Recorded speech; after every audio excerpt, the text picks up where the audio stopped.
pledge allegiance to the flag of the United States of America and to the republic for which it stands, one nation, under God, indivisible, with liberty and justice for all. I move this. Good afternoon.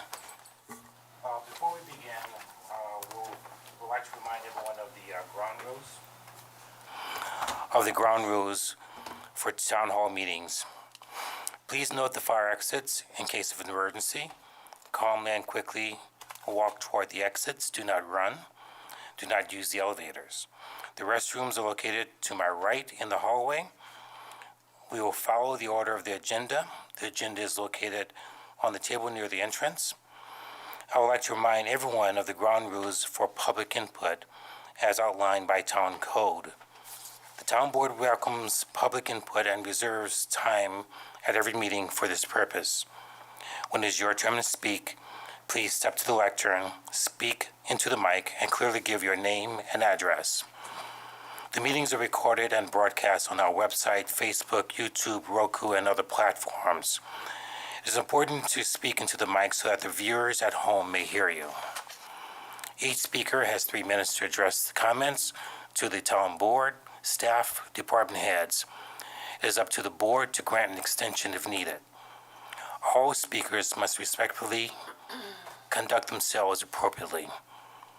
There is 0 tolerance for personal attacks on town staff, town officials, any members of the audience, or any persons having a matter before the board.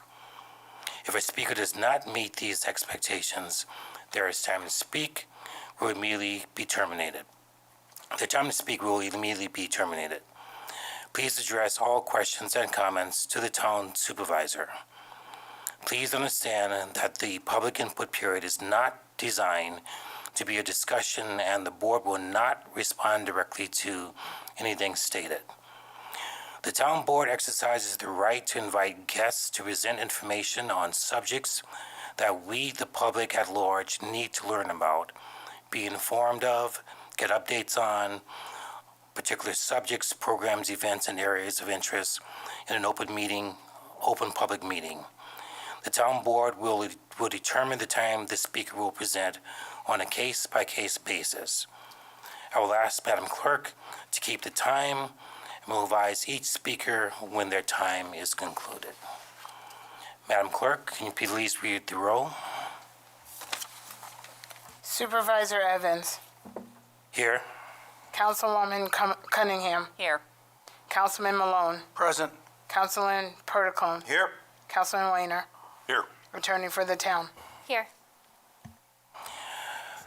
And I want to start off with a wow. We had a great month. We started with Flag Day, Juneteenth, and ended with a 2-day 4th of July Independence celebration. Thank you to everyone that participated in, volunteered for, planned and executed our July 4th celebrations. I want to commend our special events coordinator, Kayleen Bailey, our recreations director, Shannon Grieve, and their staff for putting on an excellent event. I want to thank our economic development staff, fire marshals, code enforcement, police, and DPW as well as our EMS and fire service for continuing to provide a safe, healthy environment for our celebrations. To the American Legion, who had volunteers in the beverage garden from sunrise to sunset, and I want to thank all our partners with Robin Hood Racing for 2 successful races. Of course, I want to thank all our sponsors. Without them, we cannot do these special events. And also for their unwavering support that allowed this event to happen. And we had a great fireworks display. Now I have 2 people for a presentation. A few months ago, I asked a group of concerned citizens what, as we, the town, can accomplish to create a healthy environment for our citizens, sustainability, and a welcome environment for our community. They proudly stood up and are standing up. We're going to vote on them later. We all know that this is still the #1 place in the country to buy your first home. And of course, that we're a tree city so that means that we're environmentally conscious. But how can we do better? We will now have a presentation by our proposed Climate Smart Task Force, leader Matt Isles and Ms. Caitlin Whitney.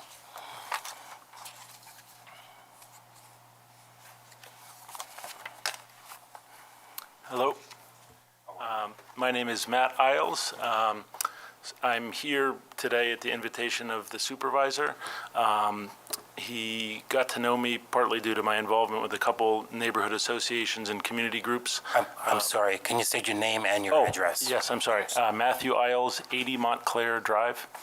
So I'm involved with a group called Color Irondequoit Green, which is one of a number of such groups in the greater Rochester area.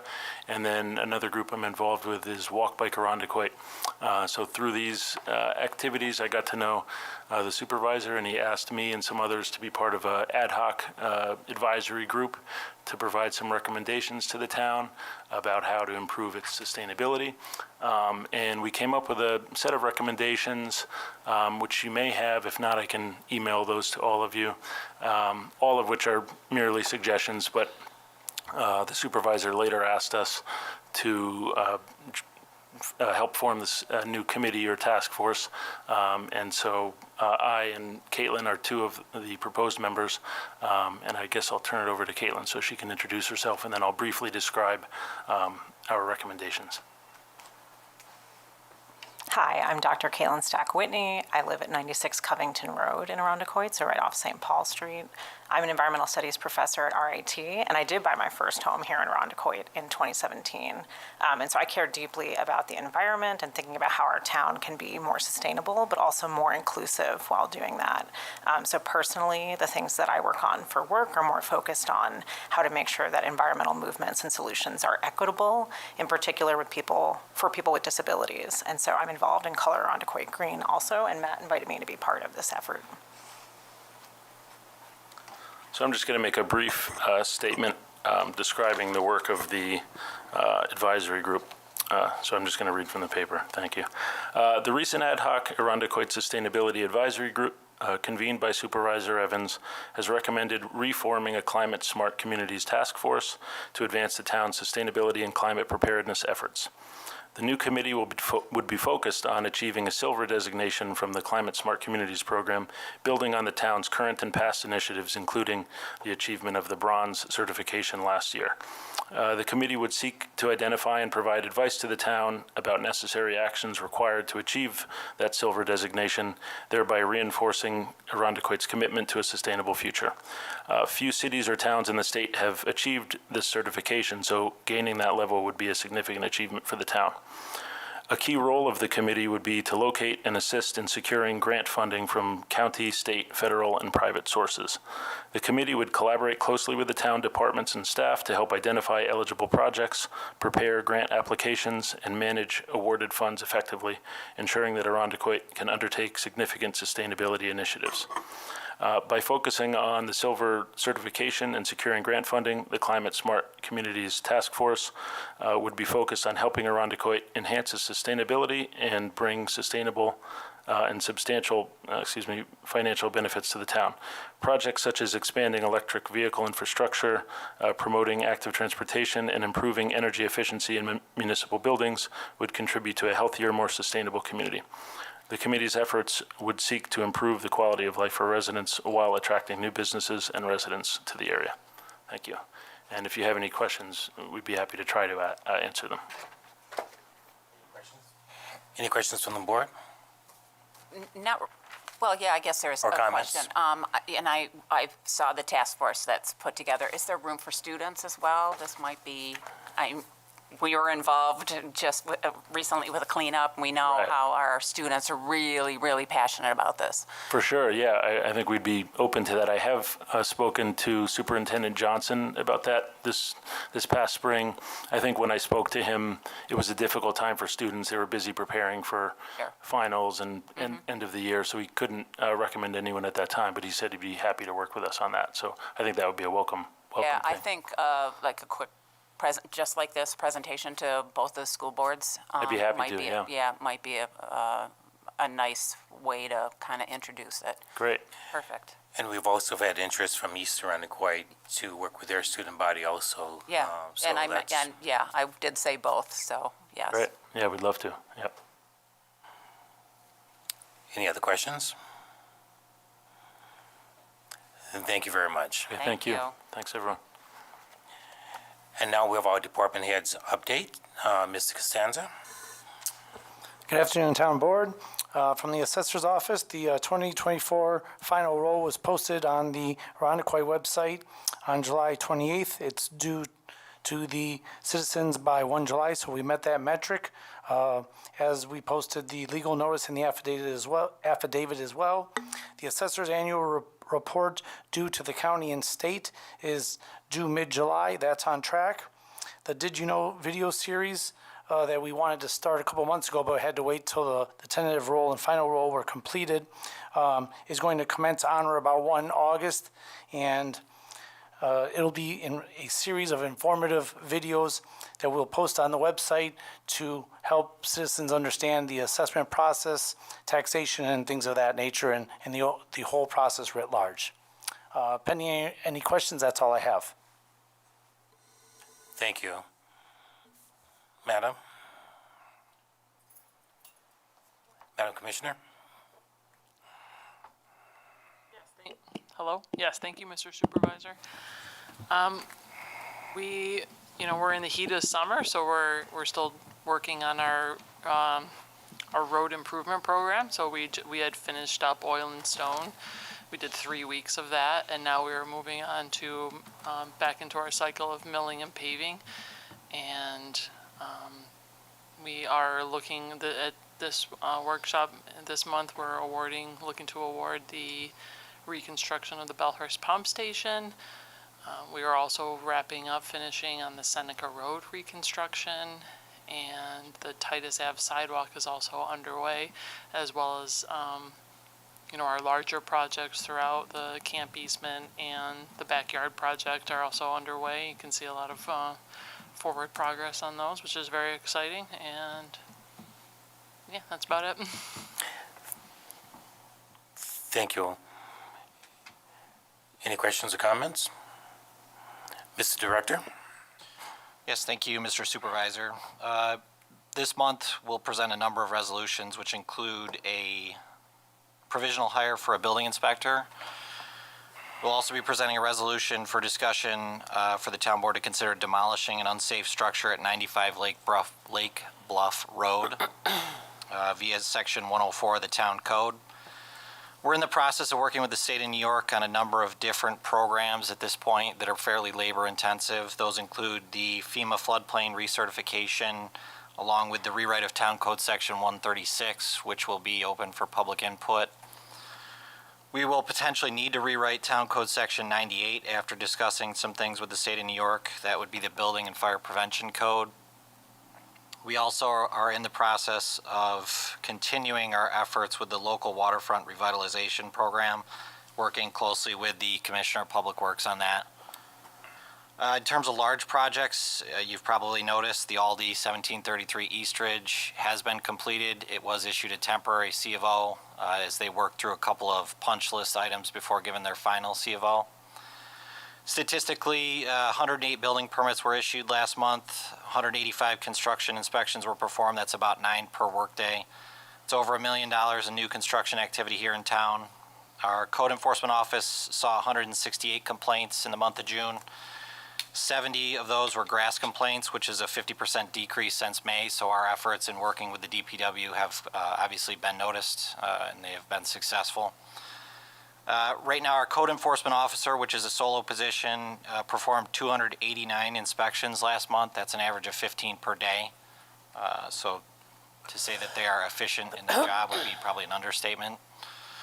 Our fire marshal's office saw 20 complaints and 4 structure fires, which is the most we've seen in a month at this point. Otherwise, that's all I have. Any questions? Any questions or comments? Thank you, sir. Madam Director? Thank you. As mentioned, we're just wrapping up from 4th of July festivities. A lot of work goes into prepping day of festival, and then obviously afterwards, a lot of wrap-up work as well from Caitlin and a lot of different staff, actually. So everybody's excited to be wrapping up from this year's festival and already talking about improvements for next year. Speaking of which, we did put out a survey out to the community for folks who participated in the festival. If they would like to provide any feedback, we are asking for that in writing so that we can use that to shape our program next year as well. Other than that, just a couple upcoming things to be on the lookout for. All 9 of our day camp and playground programs are in progress right now through August 16th, so we're really busy with that. The Classic Car Show is coming up on Sunday, the 28th of July, here at the Town Hall campus from 11 to 3. We did have over 130 cars last year, so we're excited to see what that looks like this year, and we're hoping that Mother Nature will bless us with some great weather again. The first Movie Under the Stars event is here in the Town Hall campus on Friday, August 9th. The movie is the new Willy Wonka movie and will go on at dusk. We will have some youth and family activities taking place right before the movie airs at dusk, so please come by for that as well. And then looking ahead a little further towards the end of the summer, hard to believe already, but Back to School Bash will be at the Community Center on Friday, August 23rd from 5 to 8. Food truck rodeo, bounce houses and games for the kiddos, giveaways, vendor fair, all that good stuff. An opportunity for us to highlight the community center and get everybody excited with some back to school giveaways too. Thank you. Any questions or comments? The 4th celebration was just really wonderful. It's an event that really touches every department in our town, and it's a sense of pride for us. So thank you to everyone involved. It really was wonderful, and it's just really great to see so many people on our lawn and in our town. And you know, I remember when it started. I was here. It's amazing, 50 years, how quickly that's gone. But thank you. And my favorite police chief. I'm your only police chief, sir. So we're just obviously wrapping up 4th of July. That's obviously a busy week for us as well. Obviously not as busy as Shannon and her crew, but obviously it's all hands on deck, especially for the parade and keeping that safe. We are just in the middle of our field training program with 3 of our officers. Our lateral officer, Joel Hume, is just about ready to complete his field training, hit the road for us, so that'll help us. And our 2 recruits that just came out of the academy, they're finishing up first phase. They'll be moving on to the next phase by the end of the week. So everybody's doing well, looking good to actually get these extra bodies out on the street there. We are gearing up for our Teen Academy starting July 26th. The week of that, we'll be here mostly on town campus. The one day we'll be out at the academy, the other day we might be touring some facilities downtown, some of the other government buildings and all that stuff. We'll also be out on the water, hopefully, weather permitting, out on with the Border Patrol boats and Coast Guard. So it'll be great for the campers. And last year was a great camp. This year we have 11 kids, and so from all the 3 town high schools. So it's expanded from 7 last year up to 11 this year. So we're looking forward to it. And then after that, we have National Night Out. It's the first Tuesday in August. I'll be putting out details over through social media and through our website. We're going to do a small little parade throughout the town with all of our special vehicles. Try to hit all the different neighborhoods. Maybe do that for maybe about an hour, and then we'll come back and we'll have our gathering over here on the front lawn of Town Hall. So we'll have all of our federal and county partners there, and we'll have like a bit of a cookout and a way for anybody in the town want to come there and actually celebrate National Night Out with the police. So that's about it right now. Thank you. Any questions or comments? Yeah, if I could, Chief, I want to pass along the comments that I heard about our 4th of July celebration. Well done. A lot of the residents were commenting to me they felt real comfortable here with the coverage you supplied with our force. So again, thank you very much for that. Thank you, sir. Yeah, we tried to expand a little bit. Obviously, you saw the barricades that we have out there, and that was a new resource that we learned about this year, so we wanted to try it out. Obviously, we tried them out first at the Juneteenth Festival, but here I kind of adjusted to make sure that we were covering the cutouts. Any vehicles can't get up onto the sidewalk that way. So it was thanks to the State Department of Homeland Security, and had to pick them up and return them this year, but we'll be making plans to use them again next year. Very good, thank you. Any other questions or comments? Madam Clerk? Thank you, Supervisor. Just some stats regarding the clerk's office. Last month, we did 17 marriage licenses. This month, we did 23 for the month of June. Passports have increased from 26 in May to 28 in June. We're working right now on Seabreeze water payments. They started as of July 1st. That's where we're focusing right now. We're happy to welcome our new clerk in the office, Doreen Ives. She's doing well. And proceeds for bingo are up as of right now. And later on, we have resolutions regarding special events that are going on in the town. Thank you. Any questions or comments? Thank you. Madam Attorney? Thank you, Mr. Supervisor. There are two quick updates on the legislative front. As the Director of Community Development acknowledged, there's a public hearing at the next town board meeting about the amendments and changes to Chapter 136 of the Town Code regarding the floodplain law. And you'll see in your packet that there also is a resolution calling for another public hearing to accommodate putting bike lanes on a county road, on East Ridge Road. It's a portion from Kane Drive to Culver Road. The portion of the town code that would need to be changed would be for the no stopping signs. There's a schedule within the town code that talks about no stopping. There's also a resolution that talks about putting up the bike lane signs as well, but that doesn't require an amendment to the town code. Thank you. Any questions or comments? Thank you, Madam Attorney. And Madam Controller. Thank you. It's business as usual in the comptroller's office. We're working through some little bumps in the road on the new financial system, gearing up for the budget, which we'll be doing a budget kickoff late July, early August for the departments to get the 2025 budget process started.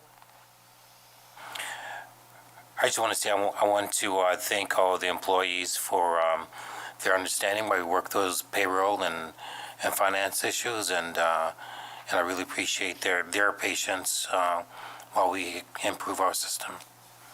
Thanks. Madam Controller, do we have a financial report? I do. Thank you. Again, I want to thank the town board for their patience while we've worked through the financial system, but we do have this updated. So the report is for the month ended June 30th, 2024. The town's total expenses of $23,034,000 represent 54.5% of budget and are slightly higher than the 50% of the year that has elapsed. Of the total expense, $20,698,000 are actual expenses, equating to 48.9% of budget, while encumbrances of $2,336,000 make up the remaining 5.5%. Encumbrances represent commitments for services, supplies, and commodities that will be needed during the year. The general fund expenses are above budget at 59%, or $15,806,000. The actual expenditures are 55.6% of budget, or $14,894,000, and the remaining 3.4% is due to encumbrances of $911,000. Collectively, the expenses in the highway funds of $3,004,000 are lower than the 50% of the year that has elapsed at 48.3%.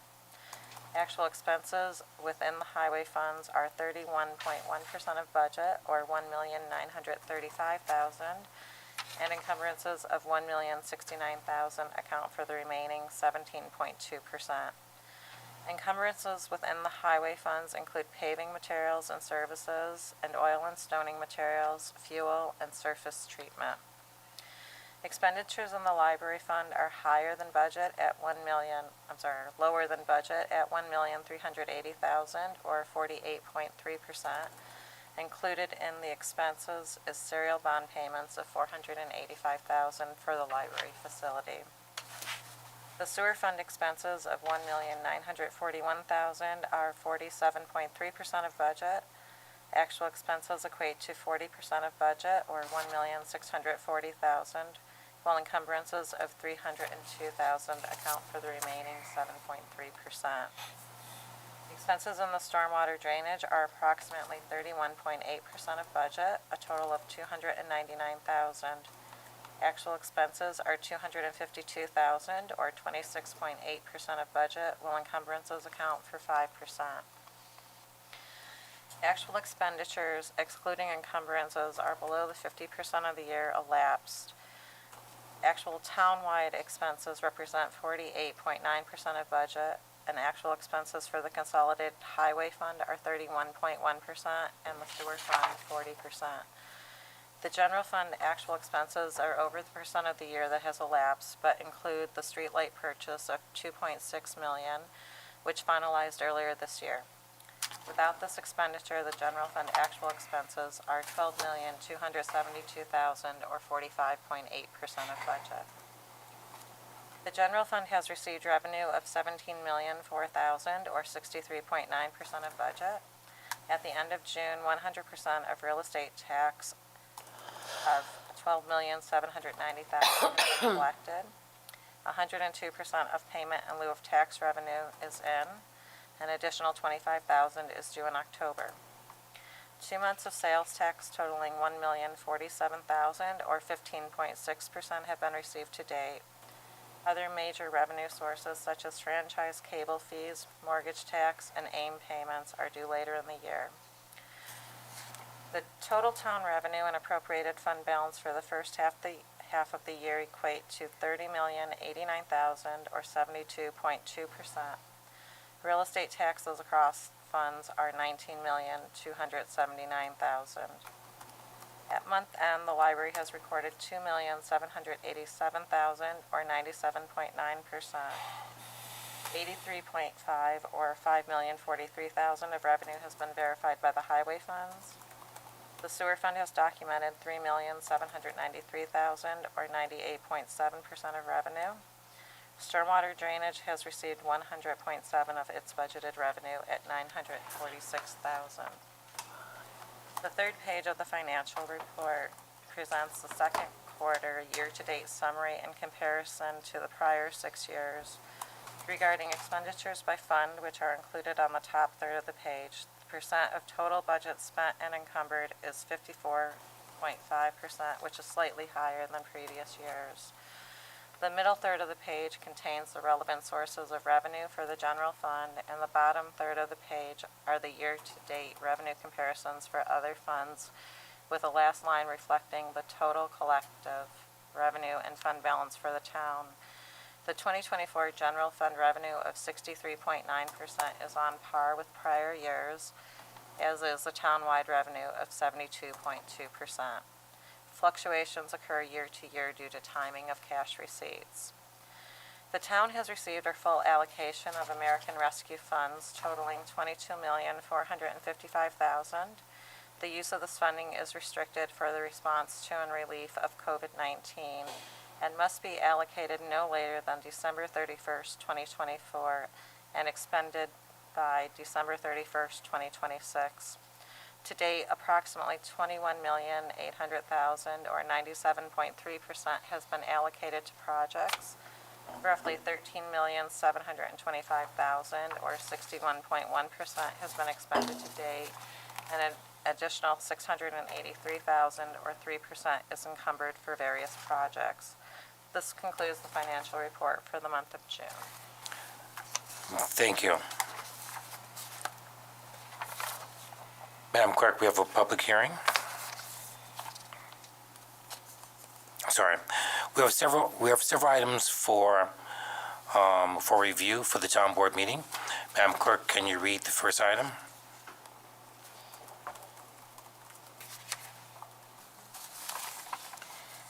Public hearing on the matter of local law amending Chapter 136 of Town Code to conform with DEC requirements. May I have an explanation? Madam Commissioner?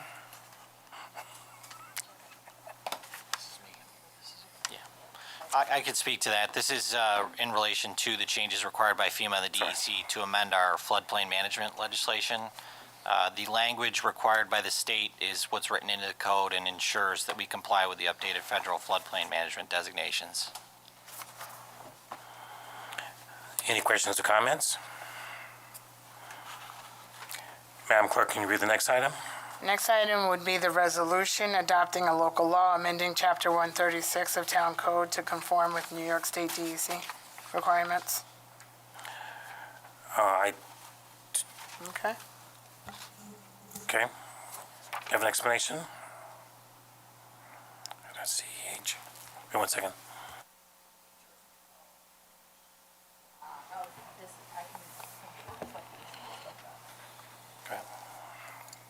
So I'm happy to speak to this. As the director mentioned, there will be a public hearing next week about amending Article 136 of the Town Code. The resolution is adopting the local law. You'll see in the packet, there's a red line of what the law currently says and what the DEC is recommending. Okay. Any questions or comments? And just that I appreciate the redlining, so that I know the difference, but I appreciate that, thanks.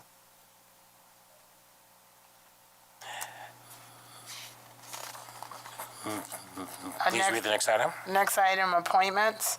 Item number 1, authorizing the provisional appointment of a building inspector in the Department of Community Development. Mr. Director? Yes, thank you, Mr. Supervisor. This resolution would approve Zach Reynolds as a provisional hire for the position of building inspector. We did form a interview committee and did canvass the civil service list. That list was considered invalid due to lack of response. The position was posted publicly, and Zach was one of the candidates that we identified as our best. He is a town resident, Army veteran, certified code enforcement officer by the state of New York, as well as a certified home inspector by the state of New York. Thank you. Any questions or comments? Madam Clerk, next item. Item number 2, authorizing the provisional appointment of a building maintenance foreman in the Arundecoit Public Works Department. Madam Commissioner? Yes, thank you, Mr. Supervisor. This position was made vacant last month, so we did post the position and interviewed, and we are still in coordination with making the offer with the person that we have in mind, so I can get with you, forward that information on later in the week. Thank you. Any questions or comments? Madam Clerk, next item. The appointment of a deputy town clerk. Madam Clerk? So in my absence on August 12th, which is a workshop meeting, we would like to appoint Sharita Yangas, who meets all of the qualifications. Any questions or comments? Thank you. Please read the next item. Authorizing the appointment of a conservation board member.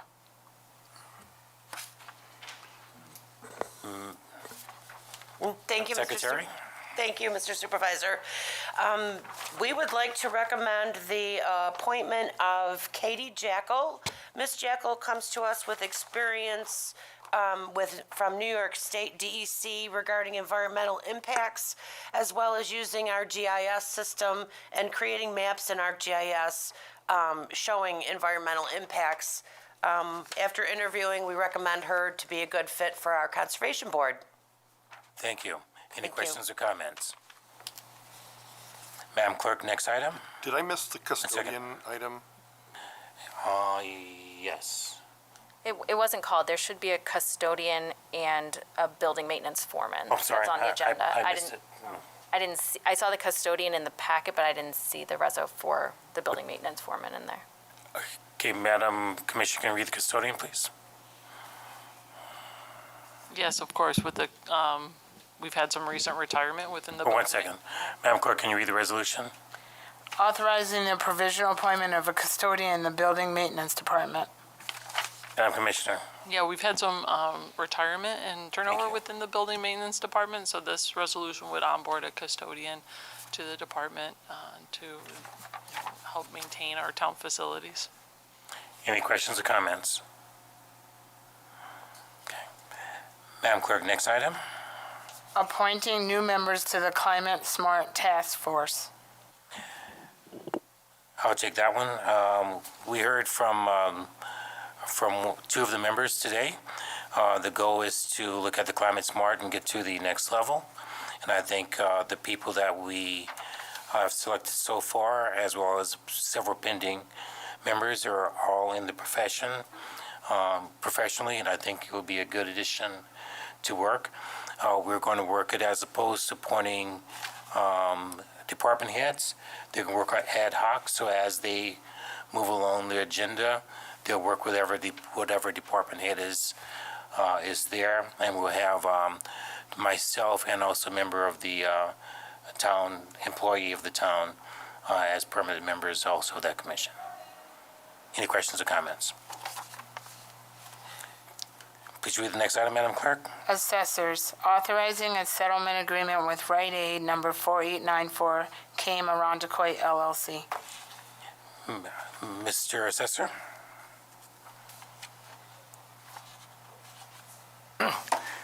So, excuse my ignorance, because I didn't know what I could speak on this at this forum versus the next. What we do is, Madam Attorney? You can, there's no issue with you talking about this. This is the one that's on to approve the settlement for the Article 7 case for this case. Yeah, there's three, correct, ma'am? I just didn't know if we were going to do this in executive session after. Nope, you can explain these. These are in the packet for tonight. Okay, roger that. So the first one was the Walgreens, sir? Okay. Correct. Correct, okay? Rite Aid's the first one. Rite Aid. Rite Aid. Okay. Roger that. So this is, we're seeking a ratification of resolution for a settlement for Rite Aid. They grieved in 2023, and we, using the town council, came to an agreement reducing the assessed value from $2.8 million to $2.7 million for tax parcel 076.15-6-1.1. If agreed, we will enter into this settlement for the tax years of 2023 through 2026 as per real property tax law, section 727. Thank you. Any questions or comments? Madam Clerk, next item. Authorizing a settlement agreement with Walgreens Eastern Company Incorporated, 700 Ridge Road. Roger that. This is another resolution to enter into settlement for Walgreens Eastern Company, the 700 Ridge Road. This is for the tax years of 2024 through 2027. Although it was started in 2023, they agreed that they didn't want refunds going back, and so we're starting this year for parcel ID 091.07-1-90.1 from $6.5 million to $4.7 million.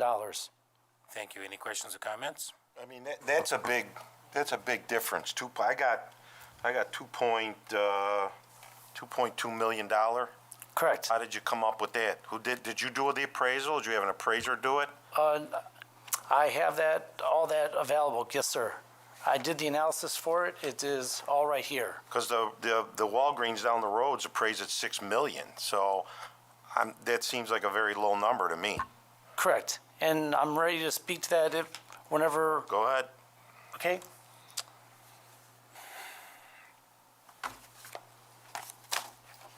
So yes, the one at, I did an analysis and basically used 5 different properties, analogous properties. The one subject was 2100 East Ridge Road. That was the most similar because it's also a drugstore. And when I extrapolated the data for the acreage and the gross feet of actual retail space, I used those figures to extrapolate the number, and it came out to $4.7 million. Basically, the one at 2100 Ridge Road was 1.44 acres versus the subject that we're speaking of at 700 East Ridge Road was only 0.74. So half as much acreage, and the gross square feet was 14,600 versus 11,500 for the one that we're speaking of. So it was approximately 18% smaller in size, and that's how we basically came up with the $4.7 million. I also used 5 properties that were next to the 700 East Ridge Road location to get a acreage value and a gross floor per square foot area, and those came in significantly less than the $4.7 million. I also did a cap rate analysis, which basically takes into consideration how much money in rent the property is generating, and that came out to approximately $4.9 million. The difficulty in that situation, sir, is that the cap rate is a guess at 8% because I don't have the tax records available to me of that Walgreens broken out per location. So that's basically an educated guess. So using the analogous system, the analogous method, which was using the 2100 sale, that's how I got to the $4.7 million. Over for questions. It's just a big reduction as far as I'm concerned, that's all. You better get ready, because the other Walgreens will be coming next year. In this case, I don't think that the other Walgreens will be coming. Correct. This is in line with our appraiser, our tax appraiser from the following year, earlier when this process started. So that's in alignment with what they suggested. Well, it's just when you reduce a property to over $2 million, it's kind of a big note to look at, that's all.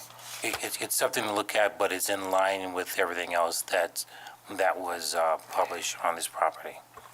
I mean, if you use the reverse analysis, I mean, you use that property to analyze this property, and then going backwards, I don't know how those numbers can be argued the other way, for lower.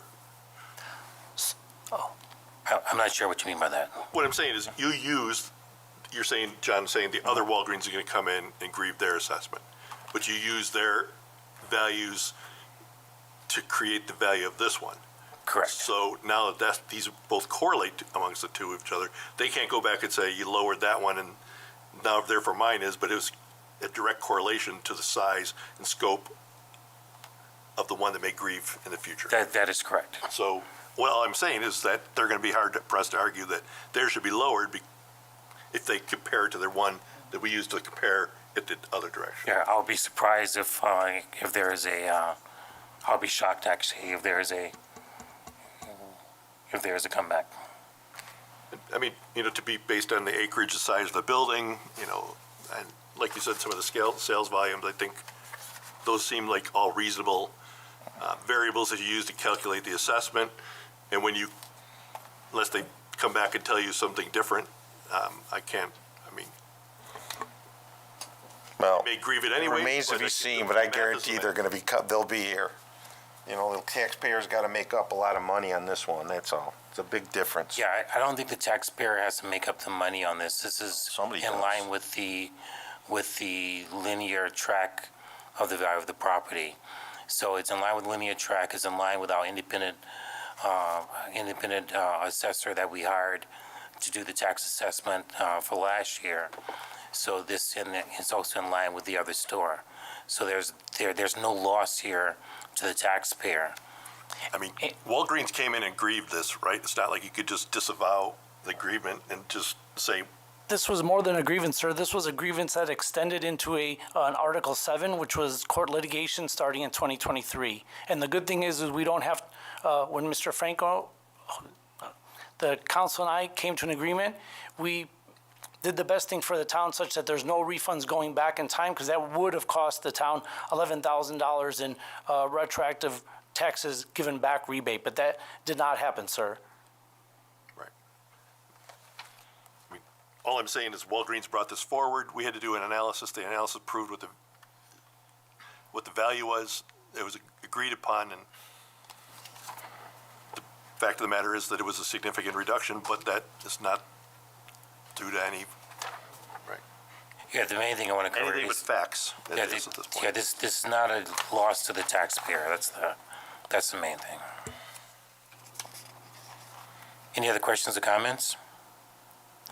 Madam Clerk, read the next item. authorizing a settlement agreement with HD Development of Maryland Company, Home Depot, number 1273. Mr. Assessor? Roger that. Board, this was another Article 7 that started its litigation process in 2023, and we came to an agreement this year. It's for the Home Depot on Ridge Road. The initial assessment was $7.1 million, and we agreed at $6.887 million for tax parcel 091.08-1-46.1. Any questions or comments? No, but I have a statement. I'm looking at this, Andre, and all these are settlements, right? Settlement. Before we settlement, isn't the town board supposed to look at these before it gets to this point? We're kind of late in the game, aren't we? I'm happy to speak to that. So the town board does need to authorize these settlements. The town is a litigant in these cases, and this comes to the town board. These three that you're seeing are settlements that have been negotiated. There have been agreements. The town board is being asked to ratify the settlements that have been agreed to. If the town board elects not to, those settlements would be void because the town board would have to act. But I'm certainly sure the people that agreed to these thought the town board approved them, right? I would assume so. Yeah, okay. That's the question I want to know. It's kind of like we should approve these before it went that far. That's all I'm saying. Yeah, I think It's late in the game Yeah, because these people that approved them thought the town board already gave the green light to them. Yeah, and this came under the change of assessor. When the old assessor left, these is what was left over.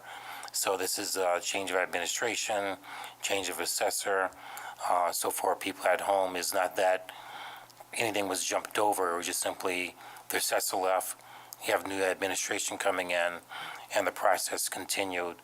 So we're catching up with the process by being a new administration and a new assessor coming in. I understand that, but the process has always been, it comes to the town board first, before the settlement, that's all. It should have been known, but, so we're kind of late in the game with these. I'm certainly sure that's why we're doing the other ones later, because we have to approve these before anybody else does. So like I'm saying, everybody who figures that settled on the assessment, they figured the town board approved them. That's all. So going forward, we should be the other way around. We should approve them before they go. Correct. We made the necessary adjustments in policy so that if there is a change over, that there is a process in place where this doesn't happen again. Okay. I can speak a little bit to that process. There is outside counsel that handles the Article 7 matters. Going forward, that counsel is going to wait for the attorney for the town to give him the approved resolution by the town board before extending the offers. So that's an extra step in the process that wasn't previously there, but that's to rectify this and prevent it from happening again in the future. Okay. Madam Clerk? Madam Clerk, next item. Item number 10, under Community Development, approving an application on the matter of rezoning 41 Lorraine Drive, tax ID 076.15-6-45 from R1 Residential District to MUC Mixed Use Commercial District. Mr. Director? I'm sorry, Madam Secretary. Sorry, Mr. Supervisor. Yes, thank you for the time. This is in regards to 41 Lorraine Drive parcel that Mr. Nolan is asking for this portion of this parcel to be rezoned to be in compliance with the two parcels that are north of him. I believe it's 51 and 64 Lorraine Drive, in which he proposes to re-subdivide those three parcels into one parcel for the proposed redevelopment of 8 more senior cottages. Any questions or comments? I'm seeing the engineers' comments have all been satisfied. I saw the last ones too. There were some kind of like up in the air, Michelle, so you think that?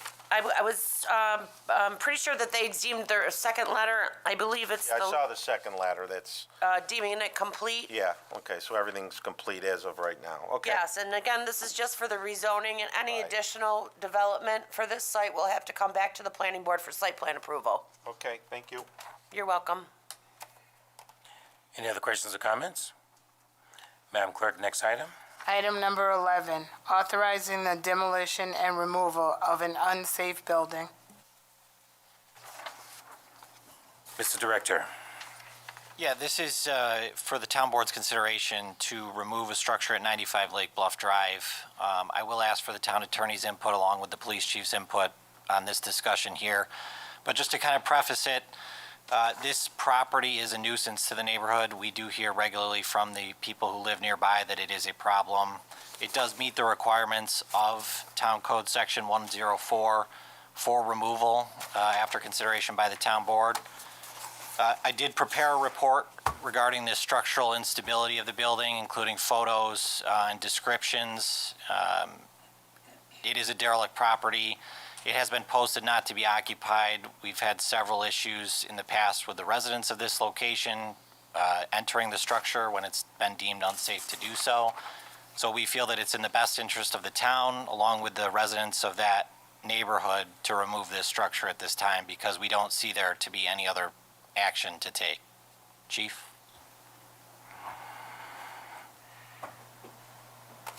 Yes, sir.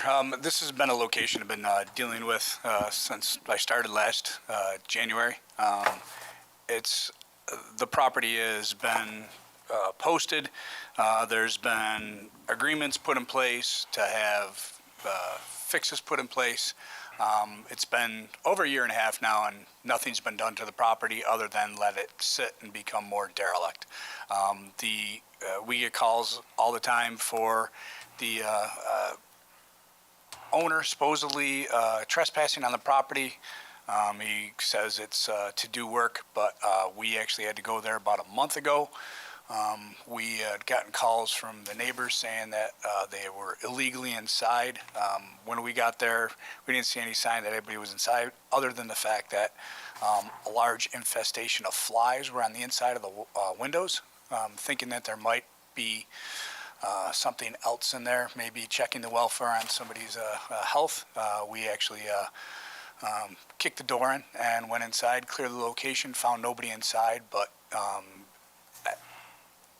the state of the house was incomprehensible. We took videos, took photographs, and quite frankly, I mean, just trying to worry about the safety of our officers actually falling through the floors. That house it sits maybe about a foot away from the house next door, and quite frankly, with the porch falling down and any type of fire or anything, part of that collapse of that building is going to be a damage to the house next door, not including the rat infestation also throughout the town. So it's just been a nuisance for us, and like I say, is we try and go there and try and do what type of enforcement we can, but it's, there's, if you've ever been there or you take a look at the pictures or go down there, you realize there's nothing that's going to be done to this other than the best thing for the town would be to knock it down. And for the town board, we are stepping up enforcement between the Economic Development Department, police and code and fire marshal for a number of properties around town. Monroe County has just received a New York State land grant, and we'll be working with them also to identify properties that we can make safe, put back on the tax rolls, and also improve the quality of the neighborhoods. Any other questions or comments? If I could, this is a private property or a publicly owned property, I guess is my question. This is a private property. So who bears the cost to do the work, I guess is my question here? He would. So part of that is delineated, the property owner would. That's delineated in Chapter 104 of the Town Code.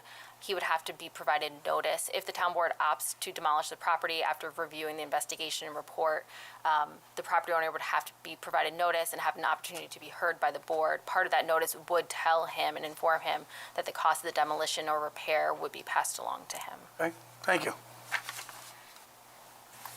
Any other questions or comments? I was thinking this must have been a zombie home, but you're saying it's actively owned and they just don't choose to do anything? Yeah, this is actively owned. We have had contact between the police and code enforcement with the owner a number of times. We've had more than 30 different complaints in the last 2 years from this property. in the report, it outlines the fact that this same owner had the same issue in the town of Webster, and the town of Webster took that property and took this action on it. So this is not their first time with this action. We have heard the story in the past that they're going to do repairs to the house, but like the chief of police mentioned, we don't see any action as a follow-up to that. So this is really taking the next step in ensuring the safety of the people around them. As the chief mentioned, the house next door doesn't meet current setbacks, and the porch has collapsed towards their house. Eventually, it will fall. I don't know when that will be or how, but it is an unsafe structure. This property's been going on quite a while, though. Yeah. It's really been going on, Michelle, and this has been, and you know what? This is obviously the last. This is the last thing you want to do, but you got to think about the neighbors, because 2-3 years ago, this house was a mess. So I think it's about time we take some action. Thank you for everybody to involved, and you got to think of the neighbors too. Who wants to live next to this place, right? So I guess so the owner will have an opportunity to come to the town board after we tell them that the house is, going to be set for demolition, right? So the procedure is to do the investigation report. The town board would order the demolition or repair depending on the report. Okay. And what they decide. And then afterwards, the owner would be given an opportunity to be heard. Currently, the resolution is structured where that opportunity to be heard would be at the next workshop Okay. meeting. Okay. That just made some sense, Yeah. but technically he needs to have at least 5 days notice before that Okay. opportunity to be heard. That gives him a little bit extra time, but. And it's tight down there too, when they demo this house. This is going to be a special demo down there too, so, okay, thank you. Well, thank you for the supporting documentation too. The report is very extensive. The pictures are very, very helpful, so thank you for that. Yeah, if I could just answer that too, is obviously not knowing anything about zoning, but the cleanup of the coast or the water line is going to be extensive, and quite frankly, I don't know how they're going to get out there other than maybe bringing a barge out there and taking some of the garbage off on a barge into the water. It's just too precarious trying to get some heavy equipment down there. It's going to be an expensive one. I look at the amount of work that this report was put forward, and I appreciate all the effort that everyone involved put into it. And I think that sometimes these hard matters are overlooked, and for the general public and neighbors, this is going to be a significant improvement. And I'm really glad that the town has undertaken the effort to go through these things. These are very difficult situations for both the town as well as the people that own the property. And I'm just very glad to see us making progress in regards to some of these code violations. And obviously, we'll have an eye on it if we do move forward. We'll have an eye on that property to see what they do with it as well. But Madam Clerk, next item. Item number 12, authorizing an agreement with the Catholic Family Center for Non-Medical Home Support Services to the elderly as approved through the Community Development Block Grant during August 1st, 2024 through July 31st, 2025. Madam Controller. Thank you. This resolution is the final piece of our CDBG upcoming program year. In May, the town board approved the allocations of the CDBG funding. Those have been submitted to HUD and approved. This is the final step to authorize the supervisor to enter into the agreements. The first agreement is for the Catholic Family Center in the amount of $26,563 per the plan. Any questions or comments?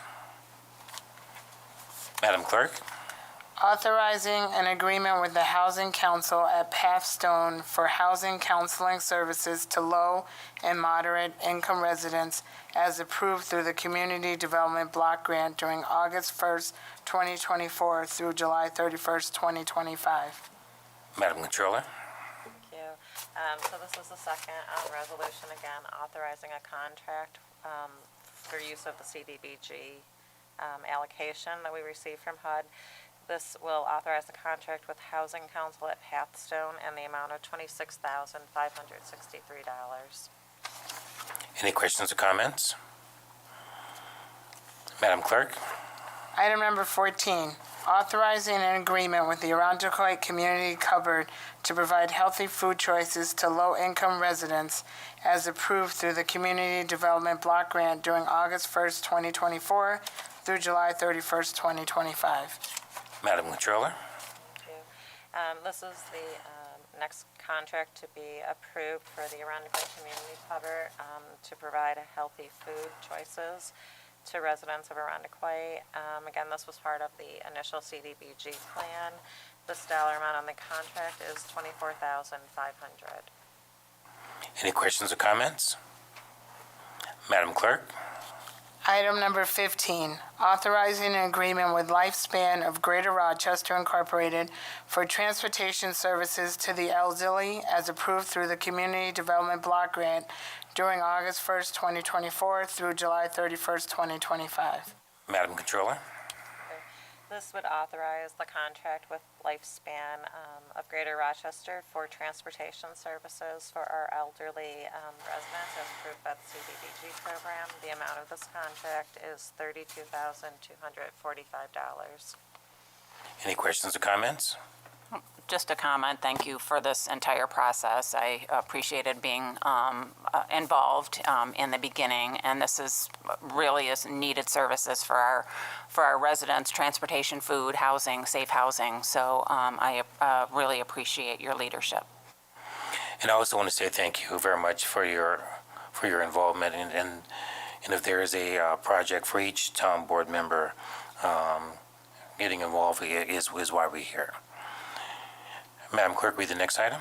Item number 16, authorizing an agreement with Lifespan of Greater Rochester Incorporated for the Home Safe Home for Seniors program of support services to the elderly as approved through the Community Development Block Grant during August 1st, 2024 through July 31st, 2025. Madam Controller? This would authorize a contract with Lifespan of Greater Rochester to provide the Home Safe Home for Senior program as adopted by the CDBG program, and the amount of this contract will be $14,803. Any questions or comments? Madam Clerk? Item number 17, authorizing an agreement with St. Paul Boulevard Fire District for award and use of American Rescue Plan Act funding. Chief Peters? Actually, I'll take that one. I'm sorry, Madam Controller. Sorry about that. Yes, at the workshop, we presented this resolution, and it was tabled. St. Paul Fire came in and discussed this with the town board at last month's regular town board meeting. So we are representing this resolution to award $147,000 to St. Paul Fire District for the purchase of self-contained breathing apparatus. Any questions or comments? I think one thing that was helpful about this is knowing that it benefits the entire town and not just St. Paul. So I think they're supporting our other fire districts as well. And I had a chance to go out and observe fire training, and I spent time in both Arundecoit, St. Paul, and have previously spent time with the Point Pleasant Fire. And I think that this is a good use to keep the overall taxes down for all our residents. There's a lot of mutual support, but looking at going out on a couple of fires, that this would be helpful because of the amount of reconstitution and when the next fire comes. So we don't want to be caught flat-footed when something else happens. Madam Clerk, next item.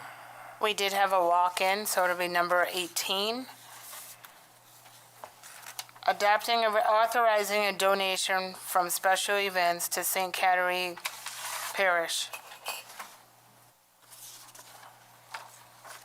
Madam Controller? Thank you.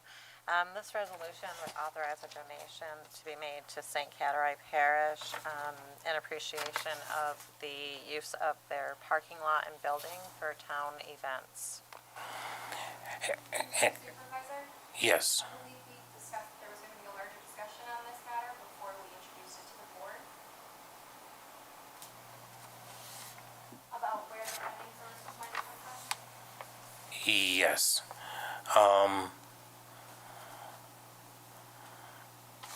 If that's already been settled, then my mistake. I wasn't here this morning, so I'm not sure if that was. Okay, I think it's been settled with the controller, right? Yes, it's been settled. So basically, St. Cattery allows us, whenever we need, to operate as a overflow parking for our town events. So this donation isn't payment for that, but it's an appreciation for everything everything that they have done for us and will do in the future. Any questions or comments? Well, St. Cattery, we got St. Paul Boulevard. I walked in with this one, John. Is that not the right address? Oh, you got a different one? Okay. I handed you one when I came in. Let me see. Oh, okay, I'm sorry. Okay. Okay, all set. All right. Madam Clerk? Item number 19, authorizing attendance at the Basic Negotiator School, New York Association of Hostage Negotiators, and DCJS certification. Chief?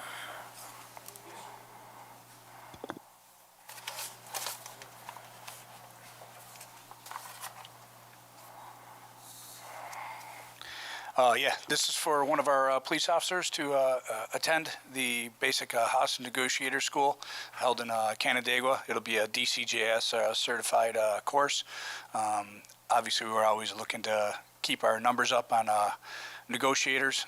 They don't just come into play for hostage negotiations, but obviously when we get into any other extended interaction with some of our citizens, we like to bring in the negotiators who actually have some great skills in de-escalation and talking people down and doing that. So this will be a wonderful opportunity to keep our numbers up. Any questions or comments? Madam Clerk, next item. Item number 20, pursuant to the State Environmental Quality Review Act regarding Bellmead Drainage Project. Madam Commissioner? Yes, thank you, Mr. Supervisor. This has been a long-standing project that we've been working on to improve the drainage at the Bellmead, the stream there by Bellmead and List Avenue. And we, the seeker is a determination to go forward with improving the outlet structure there to help us control runoff and debris going through there, making it easier for town staff to clean. So that's what this seeker resolution is for, is to, it is an unlisted action, so this would be a negative declaration. In our opinion, hopefully will be improving the runoff and drainage around this area. Thank you. Any questions or comments? Madam Clerk, next item. Awarding a bid for the Bellhurst Pump Station Improvement Project. Madam Commissioner?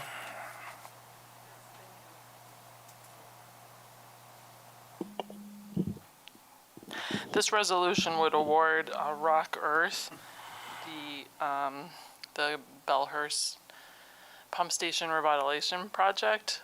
We did put this out to bid and received, I believe, 3 bids. And Rock Earth is a company that we have done business with in the past. We're comfortable with their work, and we also have a letter of recommendation from Labella that they agree with us. So this would award that project for construction this fall. Any questions or comments? Madam Clerk, next item. Item number 22, authorizing Monroe County to install bike lane signs on a portion of East Ridge Road. Madam Commissioner? Yes, this resolution would, Monroe County is looking to improve and repave the corridor of East Ridge Road, kind of in front of East Ridge High School, Keene Drive to about 590. And with that, we kind of looked at the situation to see if we wanted to, the addition of bike lanes in that section. As part of the project, Monroe County will install all of the signage, but then it reverts to town ownership to maintain it from that point forward. So that's what this, this resolution would do, is that we would be agreeing to maintain those signs in perpetuity. Thank you. Yep. Any questions or comments?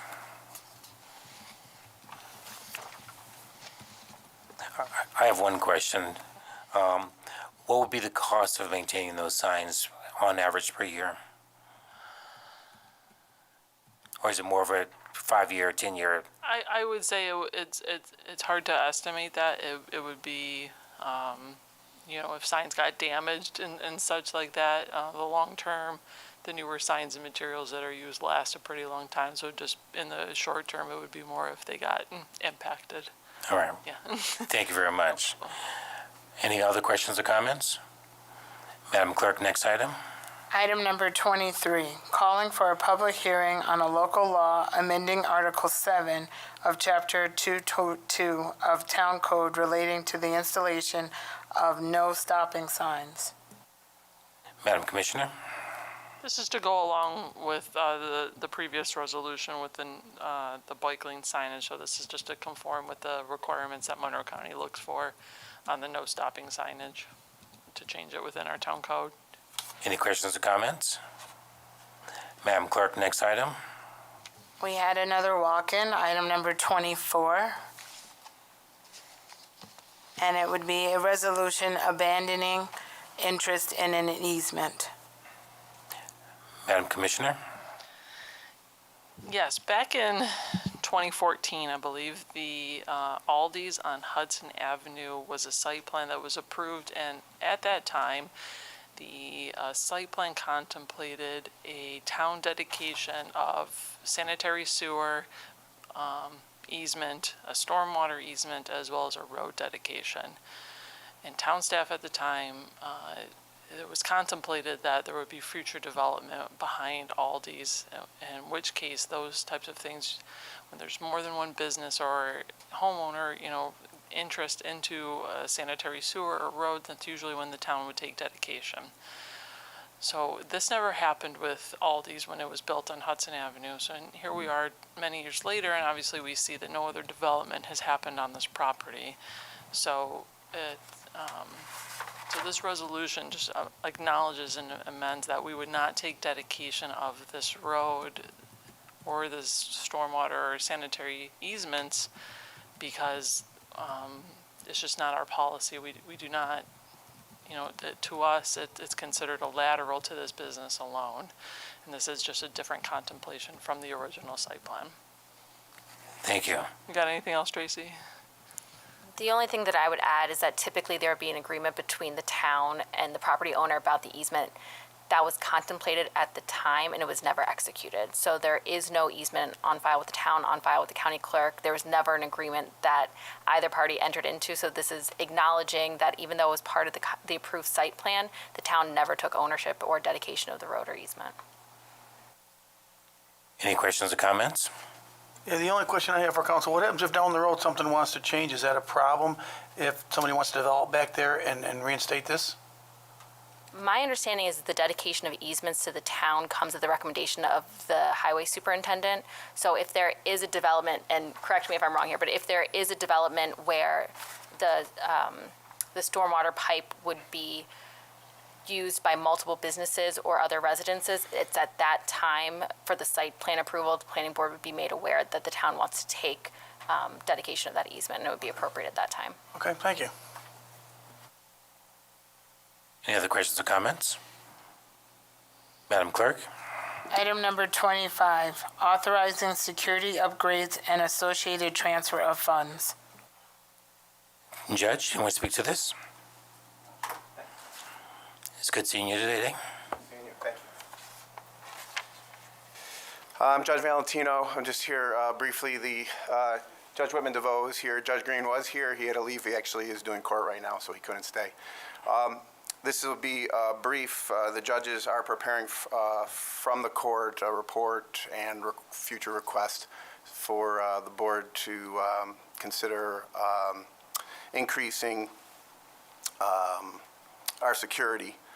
In that, one issue that came up, which we are encouraged to bring forth now, the report is a report regarding our entire security, but one of the issues is a panic button, which would be a minor cost now to the town, but would provide a great deal of security for the court.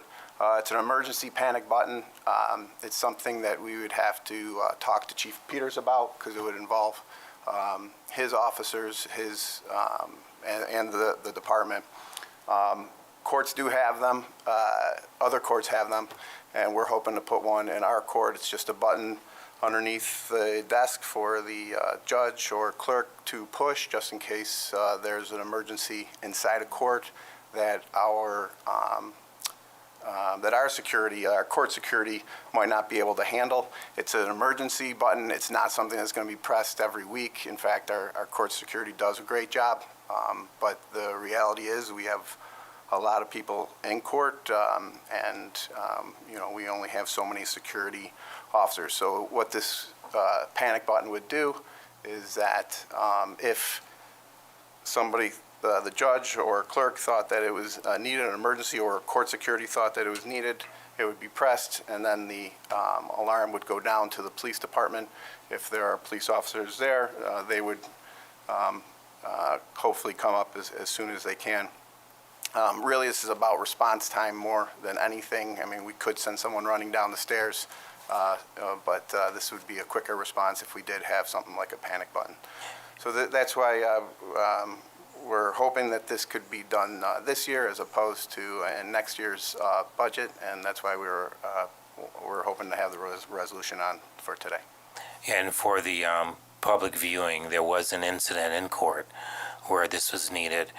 And also for public that are viewing, we don't publish what our security is, what it does, etc. So it would just simply be a transfer of funds for public record with no other information attached, and that's to protect our police officers, protect our court officers, and to protect the town and home. Yep. Thank you very much. Joey, one second. How many panic buttons you talking now? Just one where the judges would be sitting and the clerk as well, or? We're going to do an evaluation of that. And okay, you don't know yet how many you're going to have? No, we haven't talked about this, and Okay. also we would have to talk to Chief Peters too about how we're going to implement this, because this obviously involves. Give us an update when it comes. I believe we spoke that I have additional information upstairs available in my office for the quantity and the placement for where they're going. I have all of the information I can more than welcome to view just privately. Well, that's what I was asking, we got a quote here, is that for his, I mean, you still have to find out locations and stuff though, correct? Yeah, all of that has How it's not been gonna worked work out. and everything? We have copies of all of it. Yeah, Okay, all right, thanks. okay, thank you. Madam Clerk? Item number 26, authorizing an amendment to the 2024 budget.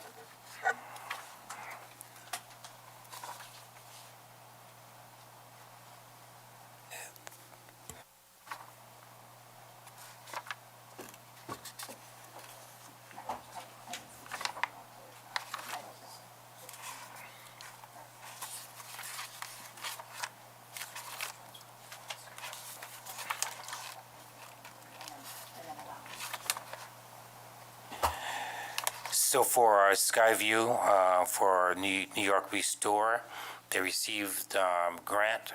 So this is just simply accepting the funds from New York State to transfer to the property owner, recognizing the grant was in place. Anything else? So this has been a long-term project. I'll add this. In 2017, the board authorized filing an application for the Restore New York program, and that was to revitalize the now former Medley Center. This resolution acknowledges two things. One is that the addresses that were first contemplated in 2017 have since changed. Those were Medley Center addresses. It's now called Skyview. The addresses have changed, so the new parcel numbers are in here. The project has already taken place, is my understanding. So this would be now accepting the grant money that was awarded to the town and then allowing the supervisor to enter into the disbursement agreement to provide it to the property owner who did the revitalization project. So it's $1 million, right? Is the state, Empire State Development, going to let you know that everything's been satisfied by him in order to give him the money? Yes. Okay.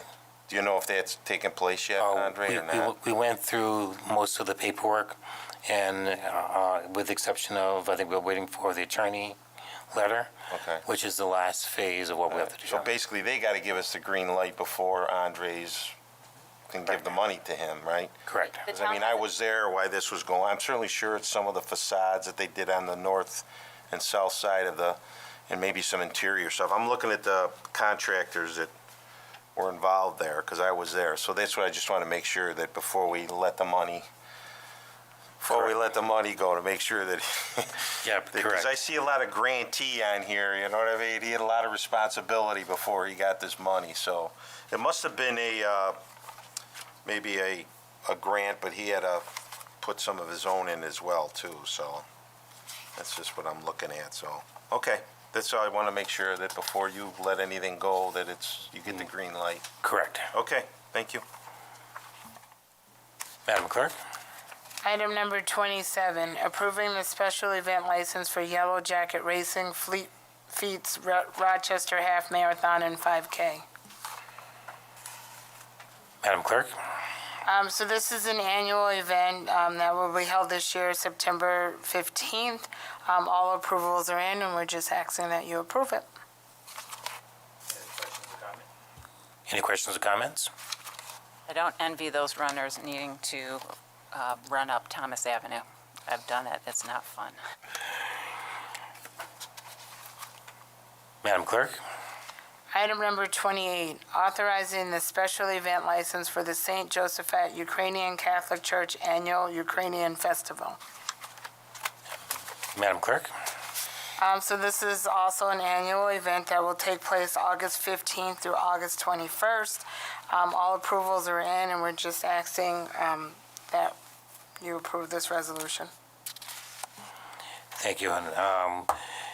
And the Rundecoit is the proud home of a lot of Ukrainian people, and it's a great event every year. So I look forward to attending it and getting my Kalashnikov. All right. We have several items for board action. Madam Clerk, can you read the first item? Item number 1, authorizing grant funding awarded under the State Law Enforcement Technology Program for state fiscal year 2024 to 2025. Motion to adopt. Moved. Second. I'll second it. May I have an explanation? Yes, sir. This is a New York State grant that was recently awarded to municipalities across the state, and we're recipients of $155,000 for technology, and we would just like to accept that so we can pay for some much-needed equipment. Any questions or comments? This is a huge grant. This is wonderful. Really great. I wish I would have asked for more, because it seems like whatever anybody asked for, they all got it. So. With that, all in favor say aye. Aye. Aye. All opposed? The resolution is adopted. Madam Clerk, next item. Item number 2, awarding a bid for the purchase of body-worn camera hardware and management system. Motion to adopt. Moved. Second. Second. Can I have an explanation?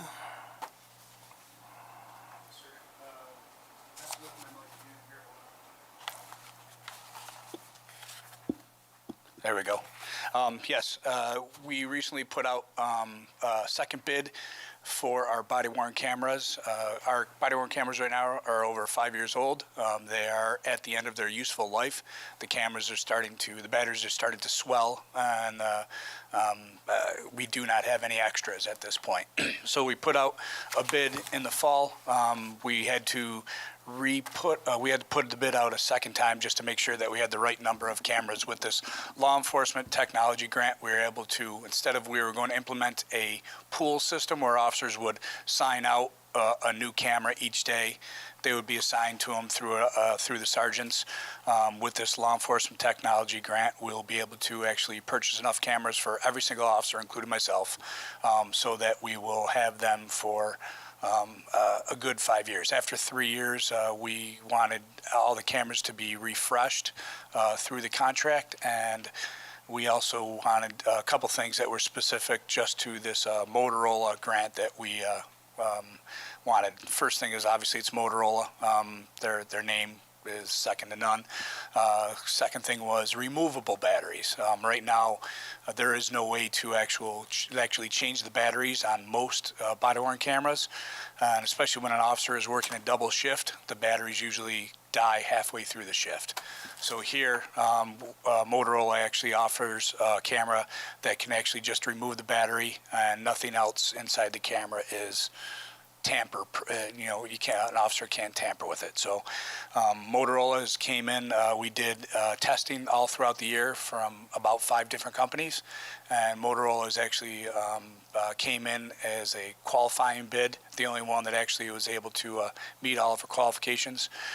They weren't the lowest bid, but for our project, they will actually meet all of our needs. So we do have the funding available, and I think this is going to be a long-term we have a 5-year contract here. Within 3 years, Motorola will replace all of our cameras, so we'll have brand-new cameras starting again in year 4, and then we'll be good to go for the rest of the contract. So it was a good competitive process. We had 7 bids, actually 8 bids. 1 bid didn't get in on time. So we looked at everything, and Motorola was the choice. Any questions or comments? With that, all in favor say aye. Aye. All opposed? The resolution is adopted. Madam Clerk, last item. Item number 3, approving an agreement with New York State Department of Environmental Conservation Automated Licensing Services Program. Motion to adopt. Moved. Second. Second. Can I get an explanation?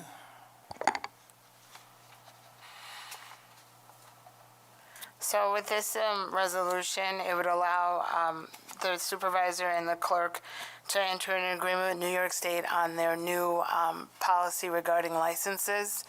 They are no longer going to be issuing the small card licenses. They are going to paper licenses. So this agreement would allow the supervisor and the clerk to enter into an agreement to be able to issue fishing, hunting license. Any questions or comments? If I may just add something, this is going to designate the town clerk as a licensing agent for the town, so she will be able to enter into the agreements with department, with the DEC, and issue those licenses on behalf of the town. Any other questions or comments? With that, all in favor say aye. Aye. Aye. All opposed? The resolution is adopted. Bless you. Excuse me. I now suggest that we move into executive session pursuant to Public Officers Law 105D. Discussion regarding proposed pending and current litigation.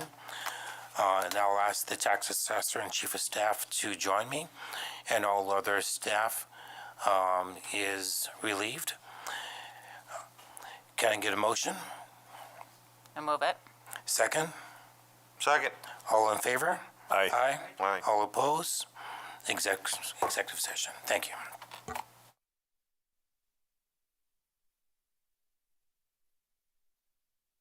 you. For July 8th, 2024, our next meeting is scheduled for our regular town board meeting at 7 p.m. on Tuesday, July 16th, here in the Broderick Room. Can I get a motion to adjourn? Moved. Second? Second. All in favor? Aye. All opposed? The meeting is adjourned.